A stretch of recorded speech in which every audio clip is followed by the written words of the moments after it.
আসসালামু আলাইকুম। কেমন আছেন সবাই? সবাইকে ঈদ মোবারক এবং সেই সাথে আশা করি আপনার পরিবারের সাথে আপনার ঈদটা হয়ে গেছে অনেক সুন্দর। ঈদ শেষ, মাঠে ফিরবে খেলা, ক্রিকেটারদের ঈদ আয়োজন ছিল অনেক জমজমা। সবাই সবখান থেকে যে যেখানে পাইছে সেখান থেকেই আমাদেরকে ঈদ উৎসব এর জন্য উইশ করছে। তো সেটা চলে গেল। সো ঈদের কথোপকথনে আসলো তাসকিন আহমেদের কিছু কথা, যেটা শুনে খুব ভালো লাগছে। আমরা জানি তাসকিন সবসময় রিয়ের কথা বলে, তাসকিন সবসময় সত্যি কথা বলে এবং তাসকিন সবসময় সত্য কথাটা ফুটিয়ে তোলে। হ্যাঁ, ঈদের এক আলোচনা অনুষ্ঠানে তাসকিন বলতেছিল যে মিরপুর আর আগের মতো নাই বা মিরপুরকে এখন আর কেউ ধানক্ষেত বলতে পারবে না। আপনারা দেখছেন অদম্য টি-টোয়েন্টি থেকে একদম পাকিস্তান সিরিজ পর্যন্ত যে কয়েকটা ম্যাচ হয়েছে প্রচুর রান হয়েছে। বিসিএল ফাইনালেও প্রচুর রান হয়েছে এবং পাকিস্তান ১ম ওডিআইতে যদিও ১১৪ রানে অল আউট হয়ে গেছিল, সেটার কারণে তিনি নাহিদ রানাকে ক্রেডিট দিছে। কারণ নাহিদ রানা দিনের পর দিন নিজেকে এতটাই উচ্চতর জায়গায় নিয়ে গেছে যে নাহিদ রানার প্রশংসা না করে তিনি থাকতে পারেনি।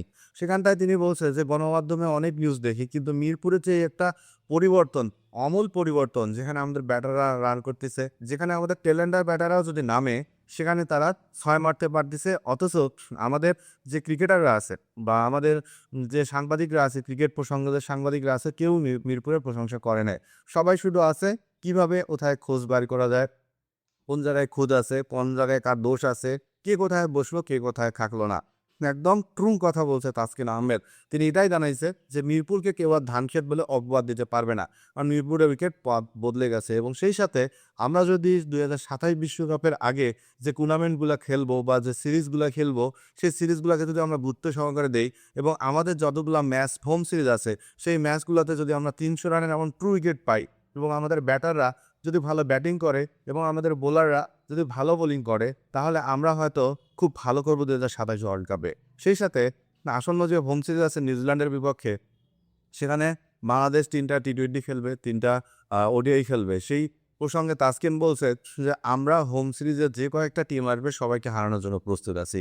কারণ আমাদের ক্রিকেটারদের একটা মানসিকতা বদলে গেছে। আমাদের ক্রিকেটারদের একটা খেলার অদম্য যে সাহস সেটা চলে আসছে। আমরা এখন আর ৩০০ পার হয়ে গেলে রানকে ভয় পাই না। কারণ আমাদের ব্যাটারদের নিয়ে একটা ঝামেলা ছিল বা একটা কথা প্রচলন ছিল, যখনই আমরা ২৮০ বা ৩০০ রান ক্রস করে ফেলে আমাদের অপোনেন্ট টিম আমাদের ব্যাটাররা নাকি ভয় পেত। কিন্তু না, এখন আমাদের ব্যাটাররা যখন চেস করতে নামে তাদের মাথায় একটাই থাকতে হয়, সেরা ভালো খেলবে অথবা তারা আউট হবে বা তারা যা ইচ্ছা তাই, কিন্তু ভীরুর মতো খেলবে না। তাসকিনের কথাগুলা একটু পয়েন্টে, পয়েন্টে ধরে যদি আপনাদেরকে বলি যে সমস্যাগুলোর কথা তাসকিন বলছে যে সমাধান হয়ে গেছে, আসলেই কিন্তু পাকিস্তান সিরিজে এই জিনিসগুলো আমরা লক্ষ্য করছি।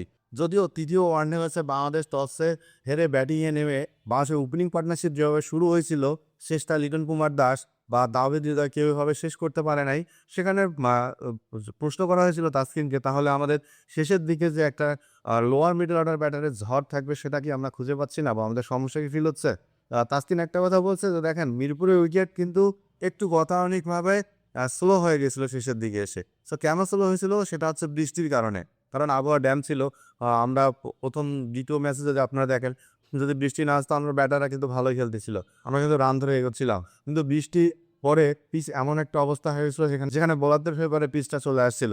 যার ফলে ব্যাটাররা একটু স্ট্রাগল করছে। তবে দেখেন মিরপুরের যে চেঞ্জ হইছে এবং আমাদের ব্যাটাররা যে অনেকদিন পর আন্তর্জাতিক ক্রিকেটে ফেরার পর আমাদের একটা সিরিজ জিতছি, এটাই আমাদের কাছে বড় কিছু। এবং সেই সাথে আসন্ন নিউজিল্যান্ড যে সিরিজটা আছে, সেই সিরিজটাকে যদি আমরা নিজেদের প্রতি একটু কনফিডেন্স নিয়ে খেলতে পারি, তাহলে আশা করব আমরা টি-টোয়েন্টি এবং ওডিআই ২ টাতেই আ নিউজিল্যান্ডকে হারাতে পারবো। এর আগেও নিউজিল্যান্ড যখন বাংলাদেশ আসছিল, আমরা কিন্তু নিউজিল্যান্ডকে হোয়াইট ওয়াশ করে পাঠায় দিছিলাম। সেই সাথে তাসকিন আরেকটু এড করছে, আমাদের সাকিব ভাইয়ের ফেরার কথা শুনতেছি। সাকিব ভাই যদি সত্যি, সত্যি আমাদের টিমে ফিরে আসে, তাহলে আমাদের টিমটা আরো ব্যালেন্স হবে। আর সাকিব ভাইয়ের যে ফিটনেসটা আছে, সেটা যদি তিনি ধরে রাখতে পারে, তাহলে ২০২৭ ওয়ার্ল্ড কাপ পর্যন্ত সাকিব আল হাসান অনায়াসে খেলে যেতে পারে।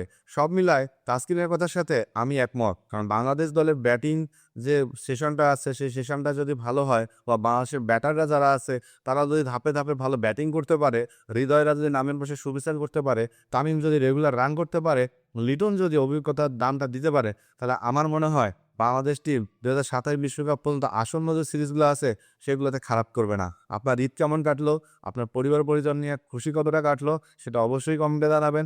সেই সাথে আবারও ঈদ মোবারক আপনাকে এবং আপনার পরিবারকে।